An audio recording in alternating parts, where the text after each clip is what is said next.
Voilà, toujours dans l'espace de travail, l'ENT numérique de espace d'e-learning Moodle, nous allons voir comment mettre en place ici, alors ce qui est appelé comme activité, ils appellent ça dans Moodle une base de données.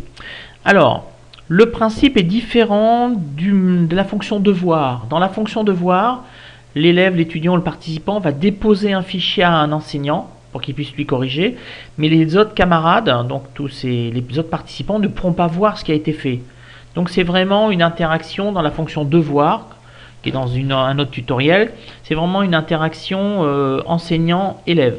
Alors qu'ici, dans la fonction base de données, on va créer ce qu'on appelle des fiches qui vont être enseignées par les participants, les étudiants ou les élèves, et on va pouvoir leur demander qu'ils y affectent avec ces fiches un fichier.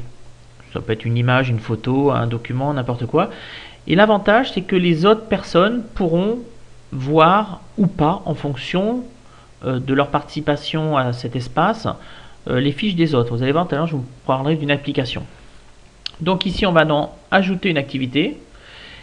Et il faut passer en mode avancé, parce que regardez, en mode standard, si je passe en mode standard, elle n'y est pas. Donc il faut passer en mode avancé. Voilà le mode standard, vous voyez, on ne voit pas. On voit pas.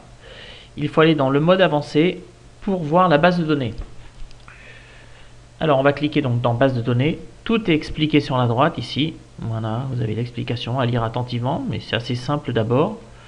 On ajoute, on va lui donner un nom à cette base de données. Alors le principe ici, j'ai demandé aux élèves de déposer des documents. J'ai demandé aux élèves de déposer des documents, c'est-à-dire pour l'examen, on voit généralement un certain nombre de ce qu'on appelle des fiches outils. On en voit à peu près une soixantaine. Donc l'idée, c'est de créer ces fiches outils et de les mettre sous forme numérique. Au lieu que chaque étudiant crée ses 60 fiches outils, l'idée, c'est de faire un travail collaboratif. Chacun va en créer 2 ou 3.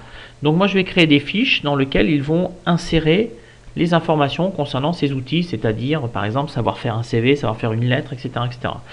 Donc je donne un nom, fiche outils pour le BTS par exemple. Je redonne un nom ici. Le reste, ça on n'y touche pas. On peut voir ici la description des fiches. L'enseignant peut valider ou pas la publication des fiches. Donc on est toujours en mode collaboratif, c'est-à-dire que chaque participant va mettre à disposition de tout le groupe classe, de tous les gens qui sont inscrits, son travail. Ensuite, je vais enregistrer, afficher, et moi, en tant qu'enseignant, je vais créer des fiches. Alors, dans la fiche, je vais leur demander d'abord, leur nom et leur prénom. Donc, on va choisir ici, dans la mode champ, un champ, et je vais mettre un champ texte. Voilà. Nom du champ, je vais mettre nom. On va faire quelque chose de simple. Description du champ, je vais mettre nom. Voilà, ils devront obligatoirement mettre leur nom. Le premier champ a été créé. En deuxième champ, je vais leur demander, par exemple, de me cocher une case à cocher, par exemple. Hop. Voilà. Par exemple, le groupe, le numéro du groupe. Est-ce qu'ils sont du groupe 1 ou du groupe 2? Ça me permettra de voir et que tout le monde puisse voir. Donc je vais écrire groupe 1 et ensuite je vais écrire groupe 2 en dessous.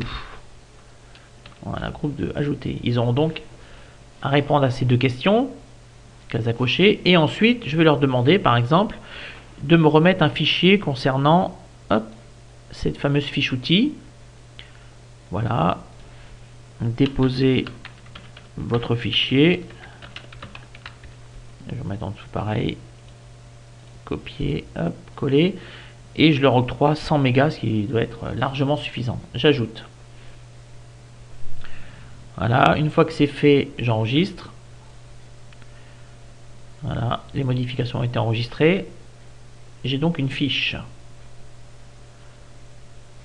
Alors, on peut avoir des pré-réglages. On peut voir qu'il y a des choses qui peuvent être pré-réglées en cliquant sur pré-réglage. La fiche, on peut l'exporter. On peut en choisir en importer des fiches. Il y a déjà des pré-réglages de fait. On voit qu'il y a certaines personnes qui ont déjà fait des carnets de bord. Alors il y a plein de choses intéressantes, plein de choses intéressantes. J'avais dû en faire d'autres, il me semble. Je ne sais plus où elles sont. On peut peut-être les retrouver. Alors, on peut utiliser donc les fiches d'autres personnes. Demander aux élèves pourquoi pas de déposer une galerie d'images. Ensuite, à partir de là, on a tout un tas de modèles. Donc le modèle, c'est celui qu'on a fait ici. Donc une fois qu'on a fait notre champ, il faut qu'on l'enregistre en tant que modèle. Donc première chose à faire, on va soit créer nos champs, soit utiliser des fiches déjà faites. Et une fois qu'on a le modèle, on enregistre notre modèle de fiche. Voilà, il est enregistré. On peut donc afficher la fiche qui est vierge. Évidemment, il n'y a rien actuellement, donc on peut ajouter une fiche. Voilà ce que va voir l'élève. Il verra son nom ici, donc je vais marquer mon nom. Hop, rumeux.